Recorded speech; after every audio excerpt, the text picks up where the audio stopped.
नमस्कार साथियों, मैं मनीष मिवाल आप सभी का आपके अपने चैनल में तहे दिल से स्वागत और अभिनंदन करता हूं। मैं उम्मीद करता हूं कि आप सभी शानदार, जबरदस्त और जिंदाबाद होंगे और आप सभी की कक्षा 12 की जो तैयारियां हैं वो बिल्कुल धमाकेदार चल रही होंगी। और इन्हीं धमाकेदार तैयारियों को और भी धांसू बनाने के लिए आज हम लोग पढ़ने जा रहे हैं कक्षा 12 की अर्थशास्त्र।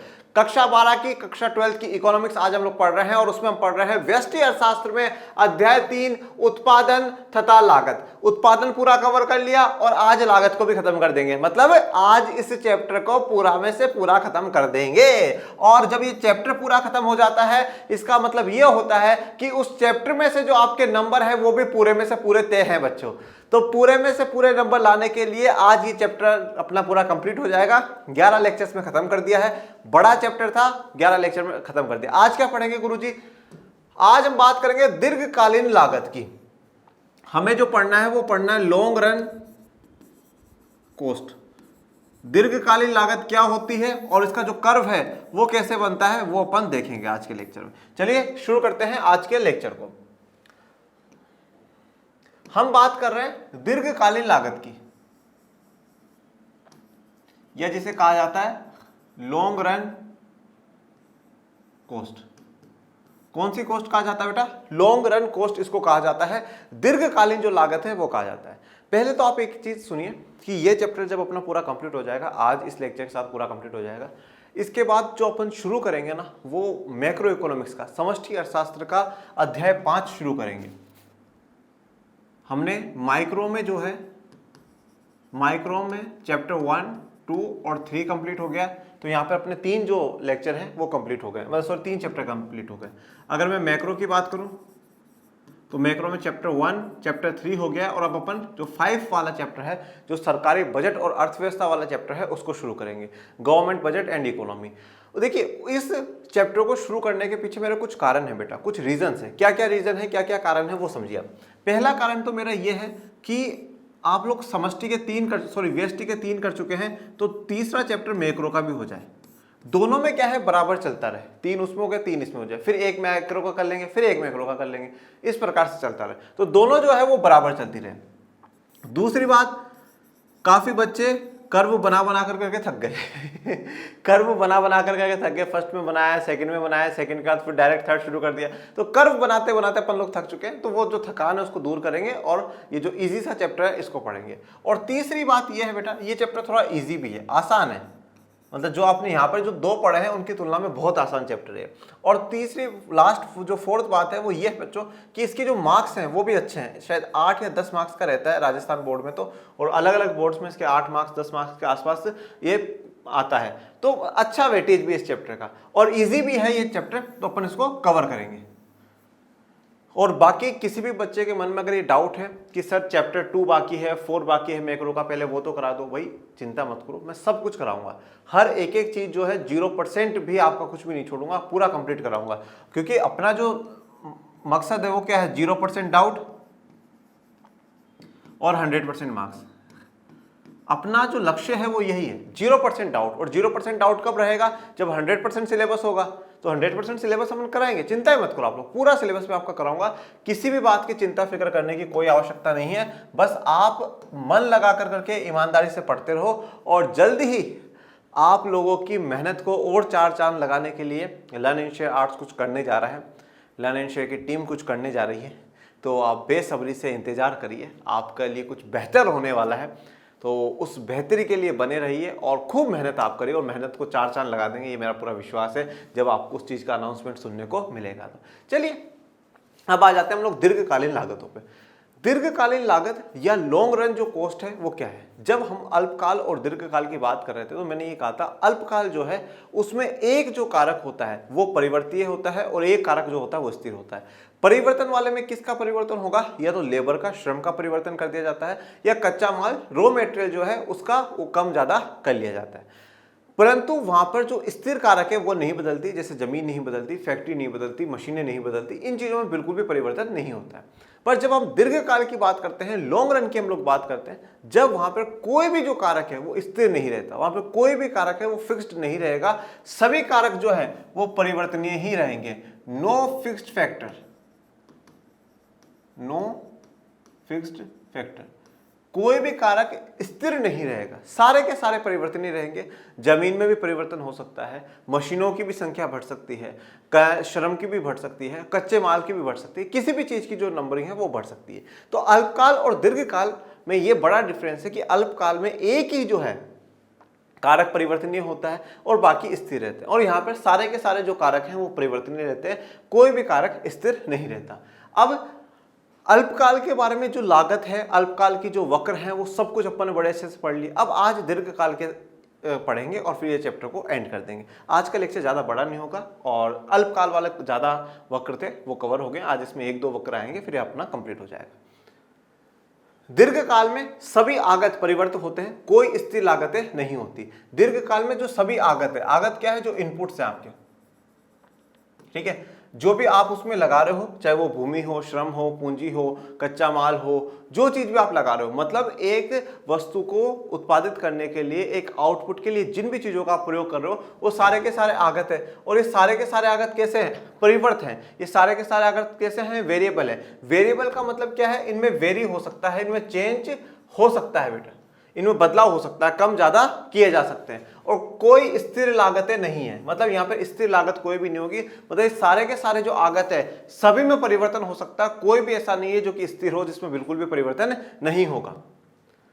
अतः कुल लागत तथा कुल परिवर्ती लागत दीर्घकाल में एक ही समय में घटित होती है। तो इसलिए अतः कुल लागत मतलब क्या कह रहा है, टोटल कॉस्ट तथा कुल परिवर्ती लागत मतलब टोटल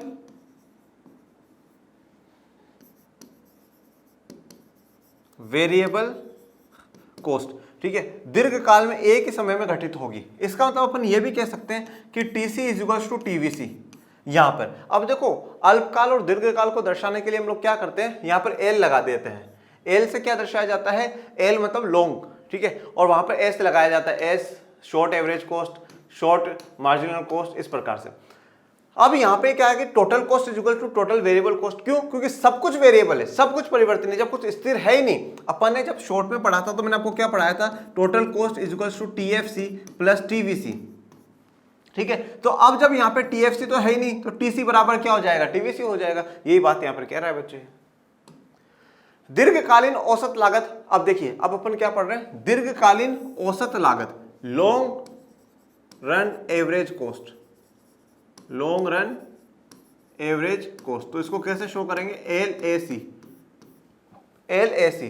तो दीर्घकालीन औसत लागत कैसे परिभाषित की जाती है कि प्रति इकाई निर्गत लागत के रूप में, मतलब जो हर इकाई है उस पर कितनी लागत लगी है वो क्या दर्शाता है, औसत दर्शाता है। तो इसका फॉर्मूला क्या हो जाएगा, टोटल कॉस्ट अपॉन क्यू आ जाएगा। मतलब जो भी लॉन्ग टर्म में टोटल कॉस्ट है और जितनी भी क्वांटिटी है उससे निर्गत से डिवाइड कर दिया जाएगा, तो आपकी लॉन्ग टर्म एवरेज कॉस्ट है वो आ जाएगी। दीर्घकालीन सीमांत लागत कुल लागत में वह परिवर्तन है जो प्राप्त इकाई निर्गत में परिवर्तन के फलस्वरूप होता है। अब ये क्या है, long term, long run marginal cost. तो long marginal cost that is LMC, क्या कहेंगे, LMC कहेंगे। और ये क्या है, इसका फॉर्मूला हो जाएगा change in TC upon change in Q वाला, ठीक है, ये इसका फॉर्मूला हो जाएगा। मतलब जितना टीसी में चेंज आता है उससे क्यू में कितना चेंज आता है वो हम डिवाइड देकर करके कर लेंगे। दीर्घकालीन लागत वक्रों का आकार की तुलना हमने पहले पैमाने का प्रतिफल के विषय में विवेचन किया है। आइए अब दीर्घकालीन औसत लागत वक्र पर उसके आकार को देखते हैं। अब एक बात बड़े ध्यान से समझिए, अपन जब बात प्रोडक्शन फंक्शन की करते हैं, हम जब बात उत्पादन फलन की करते हैं, उत्पादन फलन या जिसको हम कहते हैं इंग्लिश में प्रोडक्शन फंक्शन। प्रोडक्शन फंक्शन क्या होता है बेटा, इनपुट और आउटपुट के बीच में जो संबंध है उसको दर्शाता है। आगत और निर्गत के बीच का संबंध, कि इतने आगत लगाए जब इतना निर्गत हुआ, इतने आगत कम कर दिए तो निर्गत इतना कम हुआ, इतने आगत बढ़ा दिए तो इतना निर्गत बढ़ा दिया। तो आगत और निर्गत, इनपुट और आउटपुट के बीच में जो संबंध होता है, रिलेशन होता है, उसी को हम लोग क्या कहते हैं, उत्पादन फलन कहते हैं। अब इस उत्पादन फलन को हम दो भागों में देखते हैं कि एक होता है अल्पकाल वाला, यह है अल्पकाल, और एक है दीर्घकाल।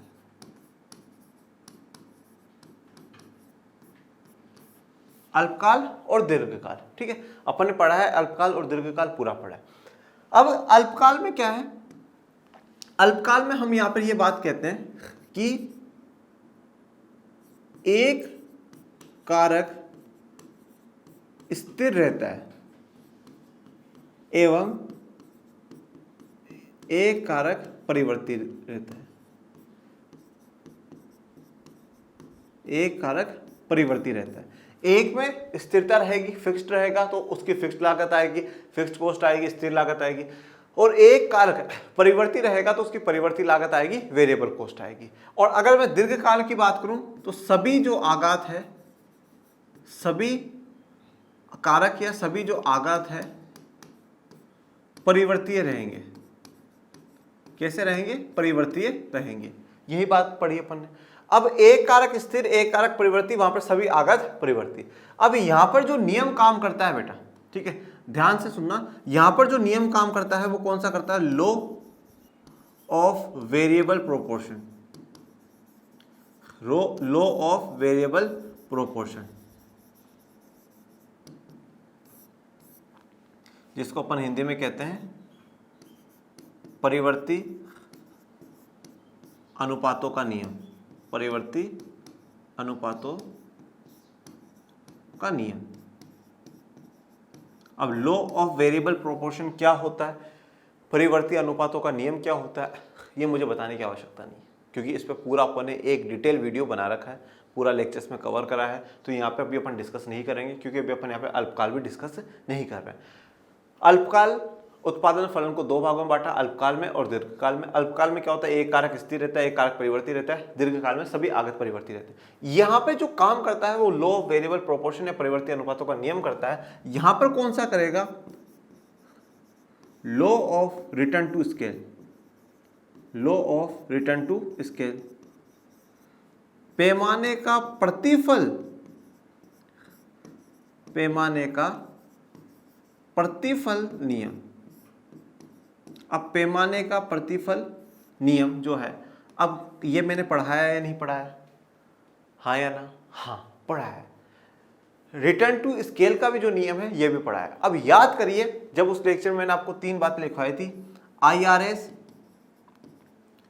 CRS और DRS। IRS, CRS और DRS। IRS का मतलब क्या है?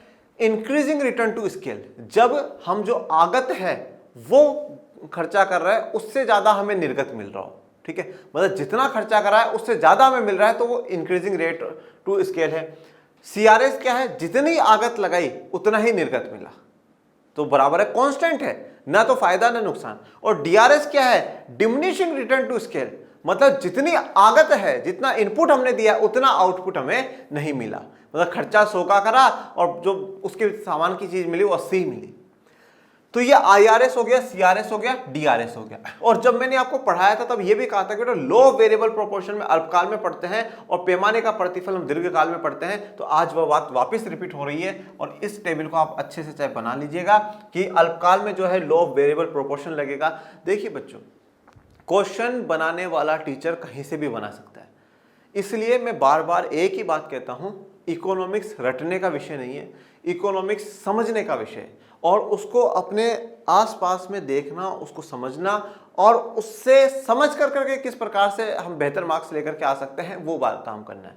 यहां पर टीचर यह भी पूछ सकता है, जब हम अल्पकाल लागतों की चर्चा करते हैं तब वहां पर कौन सा नियम लागू होता है, वहां पे कौन सा नियम लागू होता है। अब बच्चों को यार कौन सा नियम पूछ लिया, क्या पूछ लिया, कुछ नहीं पढ़ा रखा, आपको NCERT ने दे रखा है, लॉ ऑफ वेरिएबल प्रोपोर्शन दे रखा है, परिवर्ती अनुपातों का नियम दे रखा है। और इसी प्रकार से वो पूछ सकता है कि दीर्घकाल जो लागत है उन दीर्घकाल लागतों में कौन सा नियम लागू होता है, तो पैमाने का प्रतिफल जो नियम है वो लागू होता है, ठीक है। तो यही बात अभी यहां पर भी कर रखी है। वर्तमान पैमाने का प्रतिफल से अभिप्राय है कि यदि हम सभी आगतों में वृद्धि एक विशेष अनुपात से कर दे तो निर्गत में उस अनुपात में अधिक वृद्धि होती है। अब वर्तमान पैमाने का प्रतिफल ये कौन सा बेटा? IRS, increasing return to scale, ठीक है, जहां पे वृद्धि हो रही है उसमें क्या बोला है कि सभी आगातों में वृद्धि कर दे, मतलब सभी जो इनपुट्स हम लगा रहे हैं उसमें वृद्धि कर दे और एक विशेष अनुपात में करते हैं, तो जो निर्गत है, जो हमारे पास आउटपुट आएगा उसमें उस अनुपात से अधिक वृद्धि होगी, ज्यादा बढ़ेगा। मतलब ये क्या कहना चाहता है कि जो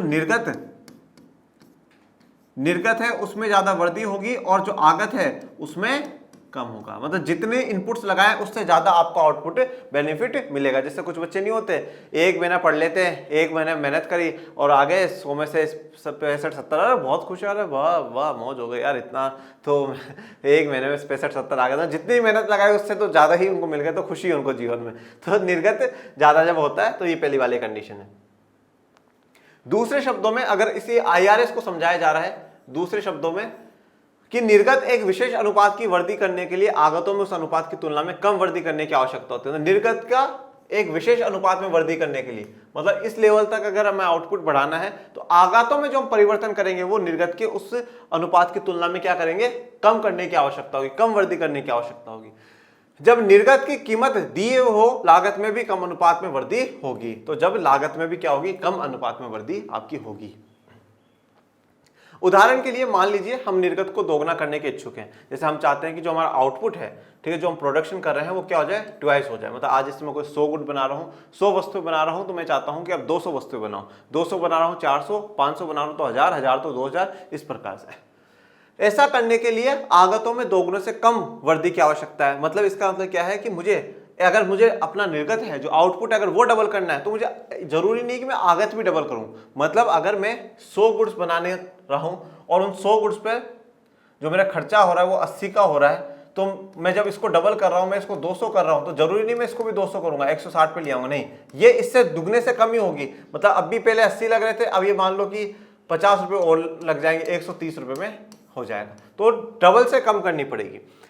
लागत जो फर्म अपने ऊपर लेती है उन आगतों को किराए पर लेने के लिए भी दोगुने से कम वृद्धि की आवश्यकता है। और लागत जो फर्म अपने ऊपर लेती है, मतलब जो लागत खर्चा कर रही है और उन आगतों को किराए पर लेती है, उनको भी दोगुने से कम वृद्धि की आवश्यकता होगी। मतलब उनको भी ट्वाइस जो पेमेंट करते हैं उससे कम ही पेमेंट करना पड़ेगा। सीधी सी बात यहाँ पर यह है कि जितनी आप आगत लगा रहे हो, जितना आप इनपुट लगा रहे हो, या आप जितनी लागत कॉस्ट लगाते हो, उसकी तुलना में आपको ज्यादा आउटपुट मिलता है।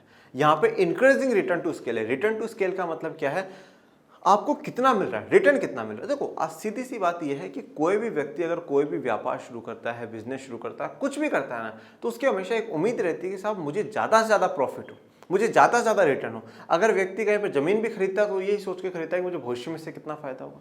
कोई भी काम करते हैं तो हम रिटर्न की उम्मीद से करते हैं, ठीक है, रिटर्न जरूरी है। तो यहाँ पर हम जितना लगा रहे हैं उसकी तुलना में हमें ज़्यादा मिल रहा है, इसलिए हम इसको क्या कह रहे हैं, इंक्रीजिंग रिटर्न टू स्केल कह रहे हैं। या औसत लागत पर क्या प्रभाव पड़ेगा। अब जब इंक्रीजिंग रिटर्न टू स्केल है तो औसत लागत, एवरेज जो कॉस्ट है, उस पर क्या प्रभाव पड़ेगा वो ध्यान दीजिएगा। निसंदेह ये स्थिति तब होगी जब तक वर्तमान पैमाने का प्रतिफल कार्य करेगा। जैसे जैसे फर्म निर्गत में वृद्धि करती रहेगी औसत लागत गिरता रहेगा। ये देखो, अब ये वाली जो कंडीशन है कि फर्म निर्गत में जैसे जैसे वृद्धि करेगी, मतलब फर्म जो है आउटपुट में जैसे जैसे बढ़ाती जाएगी तो एवरेज जो कॉस्ट है वो क्या होता जाएगा, गिरता जाएगा। कब होगा ये, जब IRS चलेगा, अपना इंक्रीजिंग रिटर्न टू स्केल चलेगा। ये कह रहा है ना, निसंदेह तब तक ही काम करेगा वर्तमान पैमाने के प्रतिफल का रहेगा तब तक। जब फर्म निर्गत में वृद्धि कर रही है, आउटपुट लगातार बढ़ाती जा रही है, तब एवरेज कॉस्ट क्या है वो गिरता रहेगा, डाउन जाता रहेगा। तो आउटपुट इंक्रीज हो रहा है, एवरेज कॉस्ट डिक्रीज होता जाएगा। और एवरेज कॉस्ट का फॉर्मूला आप लोगों को पता ही है, टोटल कॉस्ट अपॉन क्यू। हासमान पैमाने का प्रतिफल से अभिप्राय है। अब देखो हासमान पैमाने का प्रतिफल क्या बोलेंगे, DRS, diminishing return to scale वाला है। अभिप्राय कि यदि हम निर्गत में वृद्धि एक विशेष अनुपात से करने के इच्छुक है तो आगतों में उस अनुपात की तुलना में अधिक वृद्धि करने की आवश्यकता है। मतलब अब ये कह रहा है कि जैसे अगर मैं 100 गुड बनाना चाहता हूं, उनको बढ़ाना चाहता हूं, मैं 200 करना चाहता हूं, और पहले मेरा खर्चा 80 रुपए का आ रहा था इन 100 गुड्स पे, अब मुझे इनकी तुलना में ज्यादा खर्चा उस पर करना पड़ेगा। जैसे 3 गुना मान लिया 240, अब इतना खर्चा मुझे, मतलब अब यहां पर क्या है, निर्गत जो है वो कम है और आगत जो है, या जो लागत आप कह रहे हो, इनपुट जो कह रहे हो वो ज्यादा है बेटा, ठीक है। Increasing rate of return to scale में क्या था, जितना आपने लगाया उसकी तुलना में आपको ज्यादा मिला, पर यहां पर जितना आपको मिल रहा है उसकी तुलना में आपको क्या ज्यादा लगाना पड़ रहा है। अब कुछ बच्चे ऐसे होते हैं जो बेचारे पूरे साल मेहनत करते हैं, पर उनकी उम्मीद थी कि 100 में से 100 आ जाएंगे, पर 90 आए, 95 आए, 98 आए, 99, अरे यार समान नंबर कट गया। तो वो रहता है ना कि यार जितनी मेहनत करी उतना नहीं मिला। कभी कभार ऐसा होता है, जीवन में भी ऐसा होता है कि हम जहां जितना प्रयास करते हैं उतना नहीं मिलता है, तो वो DRS का है। परिणाम स्वरूप लागत में भी वृद्धि उस अनुपात की तुलना में अधिक होगी। तो यहाँ पे जो लागत है उसमें भी क्या होगा, ज्यादा खर्चा आपका बढ़ेगा ही बढ़ेगा। अतः जब तक हासमान पैमाने का प्रतिफल कार्य करता है औसत लागत में वृद्धि होनी चाहिए जब भी फर्म निर्गत में वृद्धि करेगी। देखो अब बड़ा ध्यान देना, जब IRS की कंडीशन है, ठीक है, IRS की कंडीशन है, तब आउटपुट बढ़ेगा तो एवरेज कॉस्ट भी बढ़ेगा, एवरेज कॉस्ट गिरता जाएगा, ठीक है। DRS वाले में क्या हो रहा है, DRS में ये हो रहा है कि जैसे जैसे आउटपुट में वृद्धि हो रही है एवरेज कॉस्ट में भी इंक्रीमेंट हो रहा है। IRS में कैसा रिलेशनशिप है, इनवर्स रिलेशनशिप है, इनवर्स रिलेशनशिप है। और DRS में कैसा रिलेशनशिप है, पॉजिटिव रिलेशनशिप है, धनात्मक जो संबंध है वो धनात्मक है, और यहां पर जो है वो नेगेटिव संबंध या इनवर्स रिलेशनशिप यहां पर देखने को मिल रहा है। अब आ जाते हैं स्थिर पैमाने का प्रतिफल, या जिसको हम कहते हैं CRS, constant return to scale, से अभिप्राय है कि आगतों में एक आनुपातिक वृद्धि के परिणाम स्वरूप निर्गत में भी एक आनुपातिक वृद्धि होगी। मतलब अब यहां पे निर्गत बराबर आगत है, जितना लगाया उतना ही मिल रहा है, बराबर है। चलो भैया सब खेल बराबर है। अतः औसत लागत जब तक स्थिर रहता है तब तक स्थिर पैमाने का प्रतिफल कार्य करता है। तो अब यहां पर CRS में क्या होगा, CRS में यह है कि स्थिर पैमाने का प्रतिफल रहेगा जब तक एवरेज कॉस्ट जो है वो कैसी रहेगी, कांस्टेंट रहेगी, उसमें कोई भी चेंज नहीं आएगा, वैसी की वैसी चलती जाएगी। ऐसा तर्क दिया जाता है कि एक विशिष्ट फर्म वर्तमान पैमाने का प्रतिफल में उत्पादन के आरंभिक स्तर पर दिखलाई पड़ता है। ये एक तर्क दिया जाता है कि जो फर्म है वो वर्तमान पैमाने का प्रतिफल है वो आरंभिक स्तर में दिखाई देता है। मतलब ये जो IRS वाली कंडीशन है, इंक्रीजिंग रिटर्न टू स्केल वाली जो कंडीशन है, ये कब दिखाई पड़ती है, जब निर्गत का आउटपुट की स्टार्टिंग होती है। मतलब आप प्रोडक्शन करना शुरू करते हो, प्रोडक्शन करना जब शुरू करते हो तभी क्या होता है कि आपका खर्चा कम लगता है और आपको रिटर्न जो है वो ज्यादा मिलता है। ऐसा तर्क दिया जाता है, ऐसा माना जाता है। इसका अनुसरण स्थिर पैमाने का प्रतिफल द्वारा तथा फिर हासमान पैमाने का प्रतिफल द्वारा होता है। इसके अनुसार दीर्घकालीन औसत लागत वक्र एक U आकार का बनेगा। तो यहाँ पे जो दीर्घकालीन औसत लागत का जो वक्र बनेगा वो भी कैसा बनेगा, U बनेगा। मैं वक्र भी आपको दिखाऊंगा बना करके।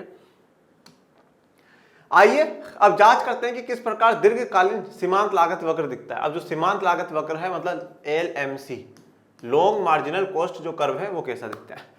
निर्गत की प्रथम इकाई के लिए दीर्घकालीन सीमांत लागत तथा दीर्घकालीन औसत लागत समान होता है। अब इसने क्या कहा, जो निर्गत की पहली इकाई होगी वहां पर दीर्घकालीन सीमांत लागत LMC इक्वल्स टू क्या कहा है, औसत लागत LAC, ये दोनों क्या होंगे, बराबर होंगे, ये दोनों बराबर होंगे। अब कोई भी बच्चा मुझसे पूछे सर ये क्यों बराबर होंगे, तो वह गलत बात है, क्योंकि मैं पहले भी ये चीज बता चुका हूं कि एवरेज कॉस्ट और मार्जिनल कॉस्ट पहले स्तर पर तो दोनों ही बराबर होते हैं।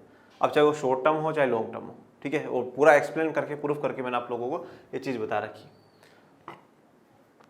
अब जब निर्गत में वृद्धि हो जाती है तो दीर्घकालीन औसत लागत में आरंभ में गिरावट आती है और तदुपरांत एक विशेष बिंदु के पश्चात इसमें वृद्धि होने लगती है। जैसे जैसे निर्गत में वृद्धि होगी, आउटपुट इंक्रीज होगा, तो दीर्घकालीन औसत लागत में क्या हो जाएगी, गिरावट आना शुरू हो जाएगी। तो ये क्या कह रहा है कि आउटपुट में जब इंक्रीज होगा तो दीर्घकालीन एवरेज कॉस्ट जो होगी वो क्या हो जाएगी, आरंभ में गिरना शुरू हो जाएगी, और उसके बाद एक विशेष बिंदु के बाद वो क्या है, बढ़ना शुरू हो जाती है। ये सीमांत लागत का जो रिलेशनशिप है वो यहां पर दर्शाया जा रहा है। जब तक औसत लागत में गिरावट आती है, सीमांत लागत आवश्यक रूप से औसत लागत की तुलना में कम होनी चाहिए। तो ये मतलब पूरा का पूरा रिलेशनशिप है SC और MC वाला। जब औसत लागत में गिरावट आती है तो सीमांत लागत आवश्यक रूप से औसत लागत की तुलना में कम होनी चाहिए। तो जब सीमांत औसत लागत में गिरावट आने लग जाएगी, एवरेज कॉस्ट है वो गिरने लग जाएगी, तो सीमांत लागत भी क्या होनी चाहिए, औसत लागत से कम ही होनी चाहिए। ये सब अभी आपको वक्रों से समझ में आ जाएगा। जब औसत लागत में वृद्धि हो रही हो, सीमांत लागत औसत लागत की तुलना में अधिक होगी, अतः दीर्घकालीन औसत लागत वक्र एक U आकार का वक्र होगी। तो दीर्घकालीन औसत लागत वक्र है वो भी एक U आकार का ही वक्र होगा। यह दीर्घकालीन औसत लागत वक्र को नीचे से दीर्घकालीन औसत लागत के न्यूनतम बिंदु पर काटता है। अब ये आपको वक्र है वो दर्शा देता हूं। चलिए अब ये वक्र देखिए, ये आपके एनसीईआरटी में ही दिया हुआ है। क्या बता रहा है, ये वाली जो लाइन जा रही है देखिए यू शेप में, ये दीर्घकालीन सीमांत लागत है LMC का ये है, और ये वाला जो है ये LAC का है। देखो अब यहां पे देखो, जब ये गिरती हुई जा रही है, गिर रही है ना, ये कौन सी LAC है, एवरेज कॉस्ट गिरता जा रहा है, गिरता जा रहा है, तो ये वाला जो मार्जिनल कॉस्ट है वो भी कम ही है, पर फिर वो धीरे धीरे बढ़ता जाएगा और एक न्यूनतम बिंदु पे, इस बिंदु से क्या इसको कट कर देगा, इसको कट कर करके ऊपर निकल जाएगा, ये सीमांत लागत आ जाएगी और ये औसत लागत का आ जाएगा। अब देखो ये वाला जो है ना, इसको समझो, एक्चुअल में क्या है कि जब हम ये कहते हैं कि लॉन्ग टर्म में एवरेज कॉस्ट का कैसा बनेगा, तो देखो एक्चुअल में क्या होता है कि अगर हम ये कहें, ये दिखा SAC 2 3 4 इस प्रकार से शॉर्ट एवरेज कॉस्ट, मतलब जो अल्पकाल में आपने एवरेज कॉस्ट ली है, मतलब मैं ये कहूँ एक कुछ आपने लगाया, जैसे एक ये फर्म है, फिर ये फर्म है, इन सब का जब हम जोड़ लेंगे तो हमारे लॉन्ग टर्म का मिल जाएगा। जैसे मान लो कि भाई एक मशीन लगी हुई थी तो पहले उससे कितना उत्पादन था, फिर एक और बढ़ा दी उससे, इस प्रकार से। तो इन सबको जोड़ते जोड़ते हमारा जैसे ये है, फिर इस वाले पॉइंट से काट देगा, इस वाले पॉइंट से काट देगा, इस वाले पॉइंट से, इस वाले पॉइंट से, और ये जो नीचे पूरा बन रहा है ये आपका क्या आ जाएगा, LAC वाला पॉइंट है, ये पूरा LAC आ जाएगा। ओके, और ये देखिए ये आपको मार्जिनल कॉस्ट का भी दर्शा देता हूं उसमें, ये वाली जो रेखा जा रही है ये मार्जिनल कॉस्ट की बेटा, LMC इस पे लिखा हुआ है, और बाकी ये आपकी जो पॉइंट है उस पॉइंट से कट कर देगी, ये आपका LAC है ही, और ये SMC SL। ओके, ये हमारा कॉस्ट का पूरा जो कर्व है वो बना दिए हैं। इसी के साथ जो हमारे जो कॉस्ट का पूरा चैप्टर है वो भी पूरा कंप्लीट हो गया है। ठीक है, प्रोडक्शन एंड कॉस्ट। अब इसके बाद जो हम शुरू करेंगे बजट वाला चैप्टर शुरू करेंगे। बजट का चैप्टर बहुत इंपॉर्टेंट है, बहुत इंटरेस्टिंग, बहुत अच्छा चैप्टर है। और बच्चों चैप्टर 2 उपभोक्ता के व्यवहार का सिद्धांत, और उसके अलावा उपभोक्ता के व्यवहार के सिद्धांत के अलावा उत्पादन तथा लागत वाले, ये दोनों चैप्टर्स को बहुत अच्छे से तैयार कर लीजिए, अच्छे से उसको मेहनत कर लीजिए। कोई चीज़ नहीं समझ में आए कमेंट बॉक्स में मेंशन कर दीजिएगा, अपन समझाएंगे उस चीज़ को, कोशिश करेंगे कमेंट बॉक्स में समझाने की प्रयास हो जाए तो वहाँ समझा देंगे। अच्छे से कवर कर लीजिए, क्योंकि इनमें वक्र है, ये वक्र आपको कंफ्यूज बहुत करेंगे कि यार ये तो सेम सा है, क्या बनाऊँ कैसे बनाऊँ, तो थोड़ा सा कन्फ्यूजन रहेगा, वो कन्फ्यूजन नहीं करना है। तो समय अब अपना पढ़ाई पर ज़्यादा बढ़ाइए, जो लेक्चर्स चल रहे हैं उनको भी कवर करते चलो, और जो बाकी पीछे रहता जा रहा है उसको भी कवर करते चलो। ओके, और बाकी पढ़ते रहिए, आगे बढ़ते रहिए। आपके अपने channel learn and share arts को ज़्यादा से ज़्यादा लाइक शेयर सब्सक्राइब करते रहिए, और डिस्क्रिप्शन में लिंक दे रखा है टेलीग्राम चैनल का, उसको भी ज्वाइन कर लीजिए। मिलेंगे नेक्स्ट लेक्चर में, तब तक के लिए थैंक यू सो मच। जय हिंद, जय भारत।